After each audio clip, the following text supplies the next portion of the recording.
Hari ni aku nak share dengan korang semua pasal satu benda yang ada pada beberapa pahlawan Ultra sahaja. Dikatakan bahawa benda ni dimiliki oleh beberapa pahlawan Ultra sahaja sebab dia melambangkan pangkat dan kedudukan yang dimiliki oleh mereka. Malahan benda ni juga dikatakan dimiliki oleh mereka sebab pengalaman diorang. So aku ni cakap pasal benda apa sebenarnya ni? Okey, benda yang aku nak cakapkan ni ialah pasal mental yang pernah dipakai oleh pahlawan-pahlawan Ultra. Dalam movie-movie dan siri-siri Ultraman yang pernah disiarkan, kita boleh tengok ada beberapa Ultraman je yang ada pakai mental ni. So hari ni aku nak ceritakan pasal Ultraman dan juga para Ultra yang pernah memakai mental, yang pernah kita tengok dalam siri-siri dan movie-movie sahaja. Yang stage show tak kira dan yang dalam manga ke apa pun, itu aku tak ceritakan dalam siri-siri dan movie-movie je aku cerita. Kita start dengan 6 pahlawan Ultra yang muncul dalam siri-siri terawal franchise Ultraman, iaitu Zofie, Ultraman, Jack, Seven, Ace dan juga Taro. Diorang ni adalah Ultra Brothers terawal dan memakai mental yang diberi nama sebagai Brothers Mental. Dikatakan bahawa diorang dapat mental tu disebabkan diorang ni adalah 6 pahlawan Ultra yang terawal yang melindungi bumi. Mental diorang ni berwarna merah di sebelah luar dan silver di sebelah dalam.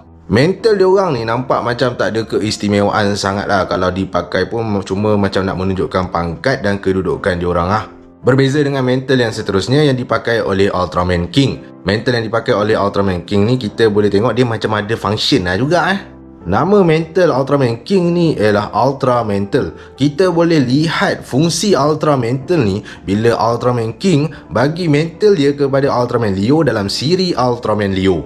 Dengan mental Ultraman King tu, Ultraman Leo boleh mengubah mental tu menjadi Leobrella, iaitu sejenis payung yang boleh menangkis serangan musuh. Mental milik Ultraman King tu juga, Leo boleh ubah dia menjadi Ultra Mental Mirror yang membolehkan Leo merentas dimensi yang berbeza.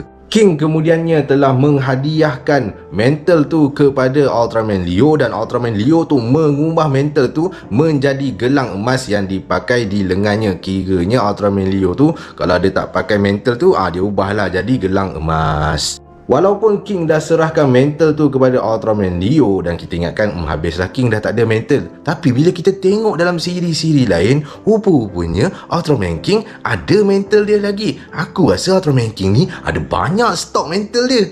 Ultraman seterusnya yang ada memakai mental adalah Ultraman Zero. Mental Ultraman Zero ni aku tengok memang berbeza sungguh dengan mental Ultraman yang lain. Warna mental Ultraman Zero ni belah luar ke belah dalam ke, semuanya warna biru je. Dikatakan bahawa mental Ultraman Zero ni boleh diubah menjadi perisai dan bila Ultraman Zero tak nak pakai dia punya mental, dia akan simpan mental dia dalam Ultimate Bracelet. Ni benda ni sama macam dia punya Sifu, iaitu Ultraman Leo yang simpan mental dia menjadi bentuk gelang emas. Ultraman seterusnya yang memakai mental ialah Ultraman Jit, tapi bukan dalam form original Ultraman Jit dia pakai mental tu. Ultraman Jit akan pakai mental tu bila dia gabungkan kuasa Belial dan juga Ultraman King dan kemudian dia berubah menjadi form Royal Mega Master. Dalam form Royal Mega Master ni, Jit akan pakai satu mental yang berwarna merah kat sebelah dalam dan berwarna emas kat sebelah luar. Fathers of Ultra aka Ultraman Ken, dia pun ada pakai mental juga dan mental dia bernama Fathers Mental. Dia pakai mental tu sebab kedudukan dia sebagai seorang commander dalam pasukan Intergalactic Defense Force. Bini Ultraman Ken iaitu Ultra Woman Mary, dia pun ada pakai mental juga dan dia pakai benda tu sebab kedudukan dan pangkat dia juga. Lagi satu Ultra Woman selain daripada Mary yang turut memakai mental ialah Ultra Woman Yulian. Ultra Woman Yulian ni dia pakai mental sebab dia ni sebenarnya makhluk Ultra golongan bangsawan. Jadi sebab tu dia pun ada mental dia tersendiri. So itulah dia senarai pahlawan-pahlawan Ultra yang memakai mental. Bila aku sebut nama-nama pahlawan Ultra yang memakai mental ni, tak bermaksud dioranglah pahlawan Ultra yang paling hebat. Diorang ni pakai mental sebab kedudukan, sebab pangkat diorang dan juga sebab pengalaman diorang, dan bukanlah sebab diorang ni terpaling power lah Apa-apa pun, ada mental ke tak ada mental ke, pahlawan-pahlawan Ultra ni tetap power. Dan asalkan diorang ni melaksanakan tugas diorang untuk melindungi alam semesta pun, itu pun dah kira cukup bagus lah